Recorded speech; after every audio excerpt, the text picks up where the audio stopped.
Hello and welcome to Artful Loving. In this episode, I'm going to talk about being with each other's emotions, being emotionally masterful in relationship. This is a very, very important topic, so please stick around and I hope it's useful for you.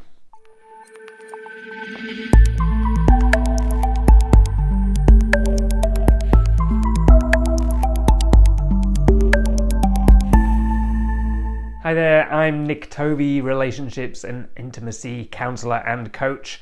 Welcome to another episode of Artful Loving. If you're new to the channel, then please go ahead, subscribe.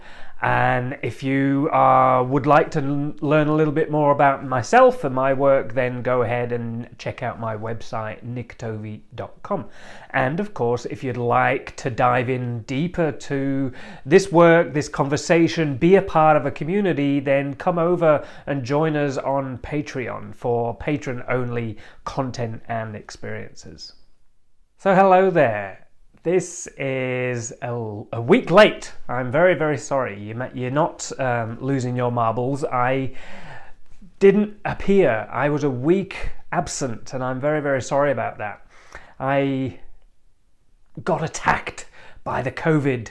It was my time, and I had all great intentions. I went away for a month away to Europe to visit family with my beloved Stephanie, and had prepared all of my videos in advance so they could release on time. And I returned from my holidays and COVID got me, so I had a week where I was out of action in bed, and I'm still actually recovering. You can probably hear it a little bit in my voice, but I feel fine. So yeah, unfortunately I wasn't able to get an episode out last week, so this is going to be a week late. So yes, apologize for that. COVID had its way with me. So yes, as I mentioned earlier, I am going to talk about emotions, talk about how to be with emotions in relationship, both our own and our partners. Of course, there's probably no other area of life where emotions play as big a role and as big a part of our life than in an intimate relationship. I've said it before and I'll say it again. Relationship is the greatest arena for personal growth. Why is that? Because we're in relationship with a perfect mirror.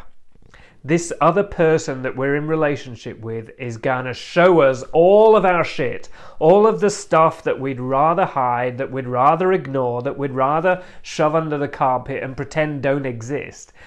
That doesn't work in an intimate relationship. When you're with somebody all of the time, or the majority of the time, and you gain that level of closeness and connection and understanding and knowledge about each other, there's no way we can hide all of that stuff. So, of course, when everything is so much more visible and apparent, our buttons get pushed, our vulnerabilities get triggered.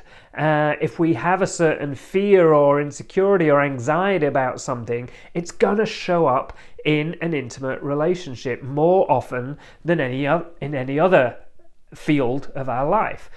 Just by the very fact that we are sharing a life with someone means that we are intimate with them. You know, what does intimacy mean? Intimacy is an invitation for the other person to see into me. So it's like, here is all of my stuff. Here is all of the parts of me that I don't want anybody else to see, that I'm ashamed of, that I regret, that I wish I didn't have. All of those parts, when we're in an intimate relationship, they're on the line. We can't hide these parts of ourselves, even though we may try.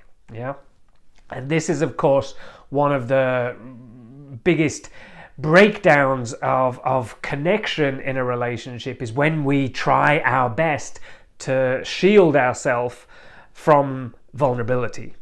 And of course, that doesn't work. because ultimately when we want to be in relationship, what we want is connection, is closeness, is intimacy. And in order to have that connection, that closeness, that intimacy, we have to let down our guard.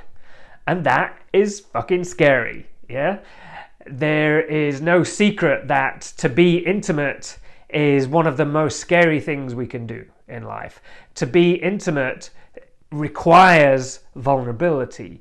To be vulnerable requires courage, requires a sense of risk, that if I open myself up to this experience of vulnerability, I could get hurt. That is the reality. That is truth. There is no hiding from that fact. Vulnerability, intimacy takes risk. It involves risk. There is nothing safe and comfortable, or at least there shouldn't be anything safe and comfortable about intimate relationship. And this, I think, is one of the greatest fallacies we need to let go of. We need to just toss away, because we enter in, often most people enter into relationship to get this sense of security, to get this sense of safety, excuse me, and ultimately intimacy is not safe. There is risk involved, there is pain involved, and of course there are emotions involved. Now, it's no secret that the world that we live in, or that we have lived in, we're getting a bit better at it, but we've all been subjected to a world that doesn't like emotional expression, that doesn't welcome free emotional expression. There's a lot of baggage that we've perpetuated, that we've been subjected to around what it means to be emotional, what it means to be to let your emotional expression freely be seen by another. So as a result of that, there's a certain level of shame and suppression of emotion that goes on. And I think you'll probably all agree with me that this is, I definitely see that this is across the board. Our modern human Western world is not very good at dealing with emotions, but I think it's particularly hard, rigidly laid down on the line when it comes to men. That is a generalization, but I think we're all in agreement with the fact that men have been systematically taught not to do emotion. Yeah, I definitely have experienced that myself. When a boy is born into the world and he happens to be a male human being, he is treated differently, and part of that difference is that he's given messages, whether it's overt or covert, that his emotional expression is not welcome. And of course this varies to degrees, but I think on the whole we can see that generally in our Western world, and I think it's across the board in other cultures as well, but I can't speak for other cultures, that a boy is taught to suppress, to bottle up, to hold in his emotions. And so, of course, that boy then grows up to be a man and to go into relationship with other people, and of course doesn't have the skill set, the understanding, the awareness, the vocabulary around what his emotional interior looks like and feels like, and what his needs are in that regard. And again, I'll repeat myself, but I'm generalizing. Of course, it's not every man, and of course there's plenty of women that are also not very good at dealing with emotions, but I would say on a whole, women are taught from the outset, being a girl, that emotion is more welcome for them, and their feelings are more welcomed, and they just have a better capacity and have been taught better skills to be able to do their emotions, to deal with them, to express them, to feel them, to understand them. So when it comes to emotional, what I call emotional mastery in relationships specifically, we have to understand that everybody's coming at their emotional life from a different place. Maybe they've not been given the skill set and the understanding of how to do emotion in the same way that you have. Yeah, so you shouldn't expect your partner to be able to understand your emotionality in the same way that you do, or that you understand their emotionality. Yeah, it's sometimes much easier to be able to pick up and feel another person's emotions than it may be for them. Yeah, so we need to understand that everybody is coming at this from a different place, and often, and I think I'd say more often than not, men particularly have been taught not to do emotion, to do anything but emotion, so to go as far away from emotion as possible, and therefore when it comes to how they deal with and understand their emotions in relationship, they just don't have the understanding and the vocabulary to be able to express themselves and what their needs are in that way. But what I think we can all definitely agree on is that a certain level of emotional intelligence makes for a good, healthy, functioning relationship. And so it is a skill set that is very useful to develop. And in no better way can we do that than in a relationship. If you're in a relationship with somebody who can support you, who can understand you, or at least make their best efforts to understand you, then it's a great arena to do the work that we need to do in order to go, here's this whole interior life that I'm experiencing, but I just don't know what to do with it and how to be with it and how to communicate my experience with it and how to express it in a healthy, mature and responsible and effective way. So what does that even mean?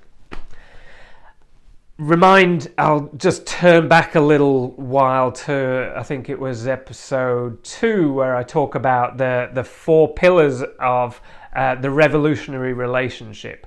And the first one being authenticity, and of course to be able to express our emotions in a healthy and authentic way is the authenticity piece.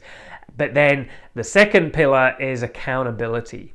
This is one of the most important things that we need to understand in order to be emotionally intelligent or emotionally masterful. In order to be accountable for our emotions, we first need to feel and understand and recognize we're feeling something. Yeah, so there's something going on inside of me that I connect to, I sense, I may be having physiological changes and cues that are telling me there's a feeling going on. And so then if I recognize that, I can then connect to it and go, okay, here's an emotion, here's a feeling, what do I do with it? And then or maybe I can question why I'm feeling that thing, that particular cocktail of sensations. And then I can communicate to my partner, I'm feeling ... I'm feeling sad, I'm feeling angry, I'm feeling frustrated, I'm feeling bored, blah, blah, blah. Yeah. So, but like I said, the first point is our internal connection to it. This is the connection to our embodied experience of that particular emotion. As I described just then, emotion speaks to us through the language of sensation.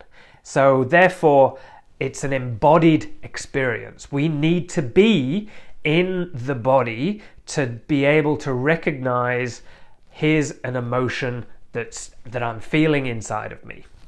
Emotions are information. They're transmitters of data. Nothing more, nothing less. They're important, absolutely. They're all important because they're giving us information that tells us we're responding a certain way to a certain stimuli, whether that's an external stimuli or an internal stimuli. It's information that we're getting. So in order to be able to work out what that information is, we need to be with the experience. We need to be in the body. What I think a lot of people make the mistake with is trying to think themselves out of an emotion. They're trying to analyze the feeling and work out with their mind how to get away from the feeling. And that doesn't work. It just doesn't work. Yeah, let's be frank that, of course, the mind is important when we're talking about emotional mastery, and we'll get to that. But we cannot think ourselves out of a feeling. What we often do, more often than not, is think ourselves into more deeper feelings or different feelings, and we can think ourselves into a spiral of feelings, particularly when we're talking about strong negative feelings. Often what we want to do is get out of the head, get out of the mind and into the body. A beautiful analogy I like to use is one of the surfer and a wave. So if you imagine a surfer out in the ocean trying to catch waves, if that surfer catches a wave, that wave is going to make its way to the shore no matter what. That wave has one purpose, one intention. It is single focused. It is moving in one direction, and it is going to make its way to the shore whether you like it or not. Yeah. So if you're a surfer and you're trying to catch a wave and have a ride, then what do you need to be? You need to be present. You need to be with that wave. And I'm sure if you're a surfer or you know of a surfer, they'll be able to tell you when they're out there on the water catching waves, they're not thinking about anything else. It is just them and the wave. And this is what we need to do when we're talking about emotional mastery. So if I'm out there on the wave and I'm surfing and I start thinking about what I'm going to cook for dinner that night, what's going to happen? I'm going in the water. If I'm on that wave and I start to try and push it in a different direction and try and control and suppress the power of that wave, who's coming off second best? I am. I'm getting dunked. If I'm on that wave scrolling Instagram, checking out from the fact that I'm on a wave and that I'm experiencing the power of a wave, and I'm scrolling Instagram, of course you're going to break your phone because it's going to get wet, but let's go with the analogy. I'm getting dunked. I'm not present. Yeah. So presence is the key. Being in the body. If as a surfer, I need to be with that wave. I need to be attuned to the subtle movements so I can respond and move my body and balance accordingly. I need to know exactly what direction that wave's going to go, whether it's breaking left or right. I need to be aware. I need to be fully attuned to the subtle sensitivities of my body. So the same goes for emotion. Like I said, emotion talks to us through the body. So every time you have a feeling, every time we have a feeling, there's something going on in our body. Let's say, for example, anxiety. I'm feeling subtle anxiety. What's going to happen for me? I know for myself, when I feel subtle anxiety, I feel a little queasiness in my tummy. There's like worms in my tummy. Sometimes if that anxiety strengthens, I can feel it as a constriction in my chest. Sometimes in my throat, I can feel tightness in my throat. That's when I'm in the real grips of anxiety, when it sort of rises as it becomes more intense. So that if I start to feel that squirminess in my tummy, I'm aware, I'm present to that feeling, I'm aware that, aha, here's a feeling. And so I can be with it. I can stop what I'm doing, I can breathe and just connect with that sensation and go, there you are, anxiety. I know you're there. Thank you for letting me know you're there, and I'm present with you. I may not even have to do anything. I don't need to change it. I don't need to analyze it. I don't need to adjust anything. I just need to connect with it and be with it and see what happens.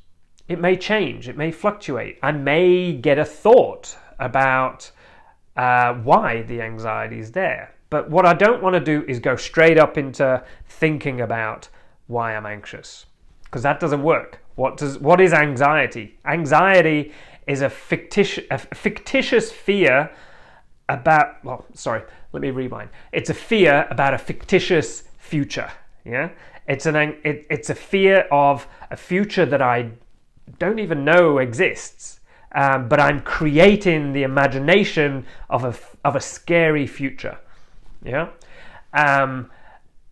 So anxiety is already a mental experience. It's a thought that has then gone on to create the fear, and it often is a repetitive thought that then creates and exacerbates and maintains the sense of anxiety.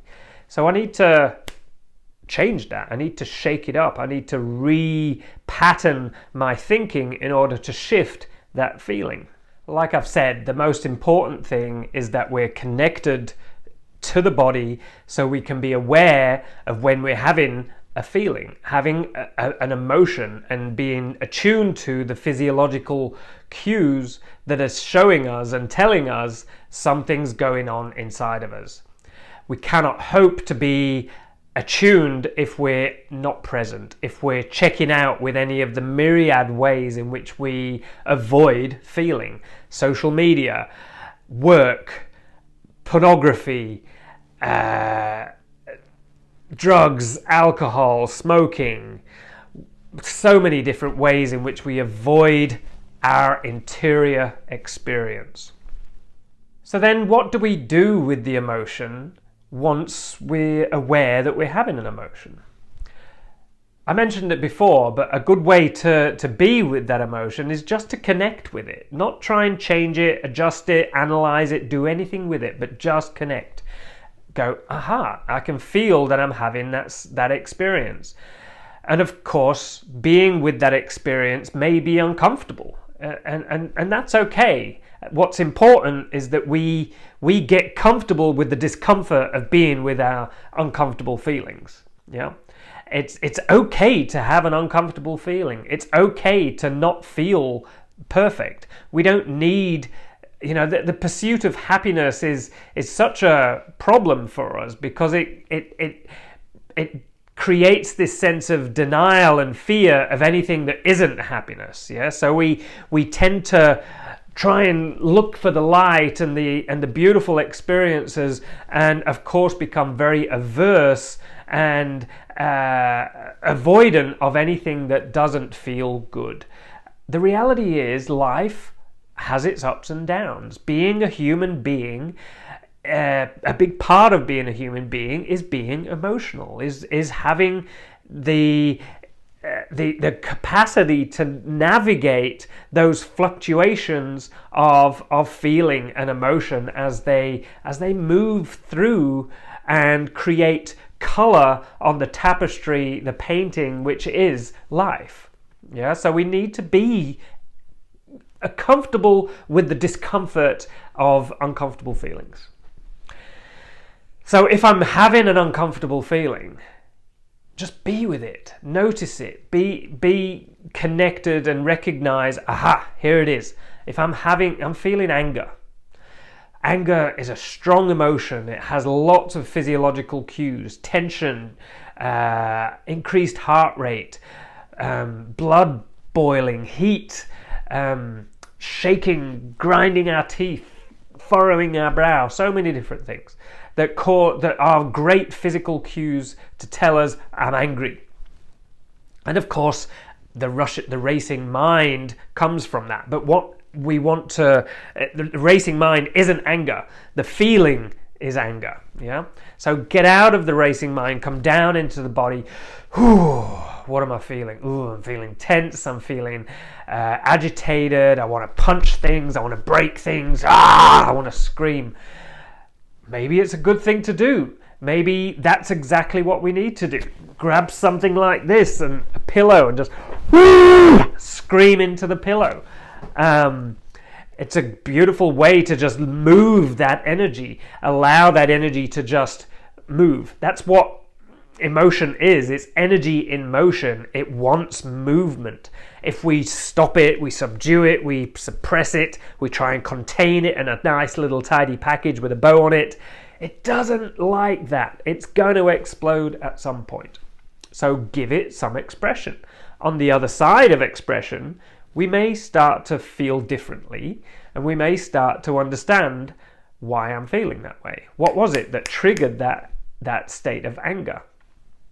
And then there may be something we need to deal with, we need to address. There may be something somebody has done that isn't quite right. A boundary has been crossed, an injustice has been done. Anger is a very important emotion because it creates change. It's great energy for change and for understanding different perspectives and ways of doing things. There's nothing wrong with anger. Anger is very, very powerful. Every revolution that's happened in the world has come as a result of a lot of people being really fucking pissed off. Yeah, so it's a good emotion. But of course, a lot of destruction happens with anger as well. This is when anger isn't dealt with very well and isn't dealt with a level of maturity, responsibility, and accountability. Yeah. So being with that anger, expressing it in a healthy way, using a cushion, stomping our feet, bashing a cushion, and then calming down our nervous system, coming down from that heightened state of arousal, and then being able to turn the prefrontal cortex back on so we can think clearly and behave in a way which is mature and responsible, and which doesn't let things slide. If something's been done that needs to be addressed that isn't okay, we need to deal with it. We need to speak about it. We need to communicate with that person. Okay, so then how do we deal with each other's emotion?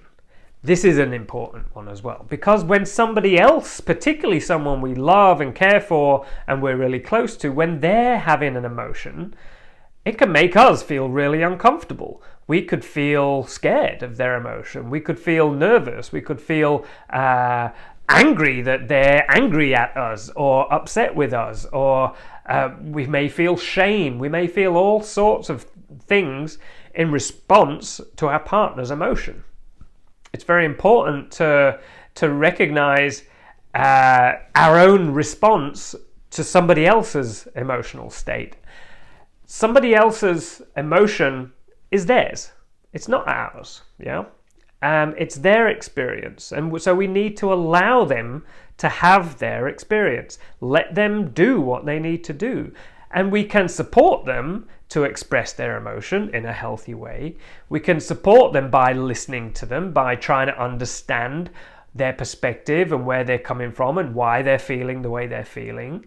We don't necessarily need to fix it. We don't, and this is a really important point, particularly for men, I think. It's often because of our discomfort with emotion, and if our partner's showing emotion, we want to get rid of that emotion straight away because it's uncomfortable. It's chaotic. I can't understand it. I need to bring order back to the situation. So I need to fix this problem. Stat. Yeah. So that doesn't work. Yeah. One thing that I think we can all understand and agree on is that isn't always the most effective method for dealing with a partner's emotion.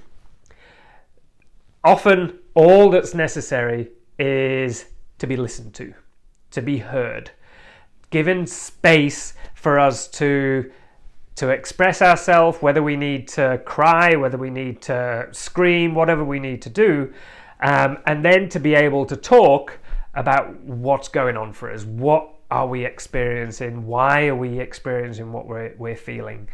And to have that listened to have it really listened to. And listening is not about responding. It's not about speaking. It's not about trying to fix the problem, share your perspective of the issue. It's about just listening, using these more than that. It's a really important skill set to be able to develop and use for good, healthy relationship. To fully listen, I need to be with that person. A lot of the listening that I'm going to be doing is with my body, not just my ears or my mind. My body language is important. How am I sitting? How am I standing? How am I facing them? If I'm looking away, if I've got my hands in my pockets or my arms crossed, then I'm showing a closed body language. I'm not receptive to what's being given to me.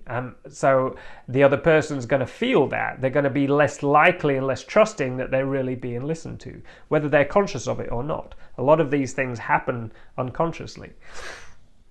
So really being aware of how am I being with my partner in this moment? How am I showing up? What is my posture? What is my body language saying? And then asking questions, giving them cues to be able to express themselves, to be able to, to help them feel that you're trying your best to understand. This is empathy. This is a skill. It's not necessarily something that we're all born with and as a natural part of our human experience. It is a skill that we can develop and we can do better. Empathizing with a person is about being with them in their pain, in their suffering, in their emotion, and not trying to take it away, not trying to fix it, not trying to make it all tidy and clean and comfortable, not trying to it'll all be okay, you're fine, not gaslighting. That's not the way to deal with it. So it's important to just listen and ask, would you like me to offer some perspective? Would you like any advice? Or would you like me to just listen? It's good to get, because sometimes, of course, a different perspective, a bit of feedback can be really useful, as long as it's consensual, as long as that's something the other person is asking for. So ask permission. Ask what sort of space can I hold for you today, right now, in this moment? Is it a space of listening? Would you like some advice? Would you like some perspectives? Would you like some feedback? Or do you just want me to listen? I'm open to all of those. It's a really good thing to do. And of course, this goes for all genders, all relationship types. It's just good being a good human to another good human. Show some kindness to each other and some empathy and some compassion and understanding. So it's not an easy thing to do. This is often a skill set we need to learn and we need to develop. And like I've said before, it's something that we want to be able to learn together. Recognizing that everybody's different. Everybody's going to deal with feelings differently. They're going to feel things differently. They're going to have different levels of trauma and wounding that's happened in their lives. So their reactions to things are probably different to how you're going to react to things. It doesn't make them wrong or less important. It just means that person's different to you, which of course is always the case. Everybody's different. Everybody is coming at life with their own biography, with their own experiences and traumas and ways in which their emotions have not been listened to, have been suppressed, have been poo-pooed in the past.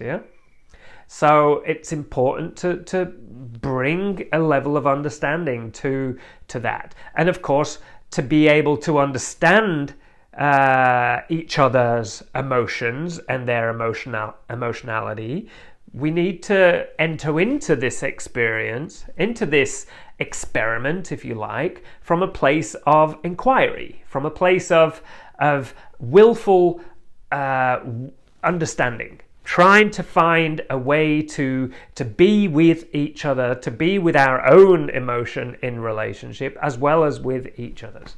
So it's a skill to develop, so therefore we're always going to fuck it up. We're going to get it wrong. We're going to make mistakes. And so therefore it's important to give each other a break, give each other the benefit of the doubt. Let's do our best, but understand we're not going to get it right 100% of the time. That's just being a human being. So if we do screw it up, yes, hold each other accountable, let each other know, but it doesn't mean it was a malicious act. Yeah, we can all learn to take responsibility for our own emotions, as well as trying to create a level of understanding and compassion for each other's emotions. But we're not responsible for each other's emotions. That is really, really key here. We are mature adults. We don't need to parent each other. We don't need to be each other's mums and dads. Okay, I will leave it at that. This has been a big one. I could go on and on about this subject. It is clearly one I'm very used to speaking about in my sessions with clients and couples, and it's a super, super important thing. And of course, we've got no education about this. Yeah, very little education we get about these so-called soft skills. Even that terminology sends shivers down my spine. Making soft sometimes somehow undermines it, makes it less important. Being emotionally intelligent, emotionally masterful is crucial to life and to love and relationships. So be with each other, take care of each other, be kind. Of course, I'd love to read your comments. I'd love to hear your feedback. How has this landed for you? What have you taken from this video? What are you gonna try and work with in your relationship that may have come from this video? Any questions you have, anything at all, I'd really love to hear from you. So please comment down below. If you haven't already, go ahead, click the subscribe button.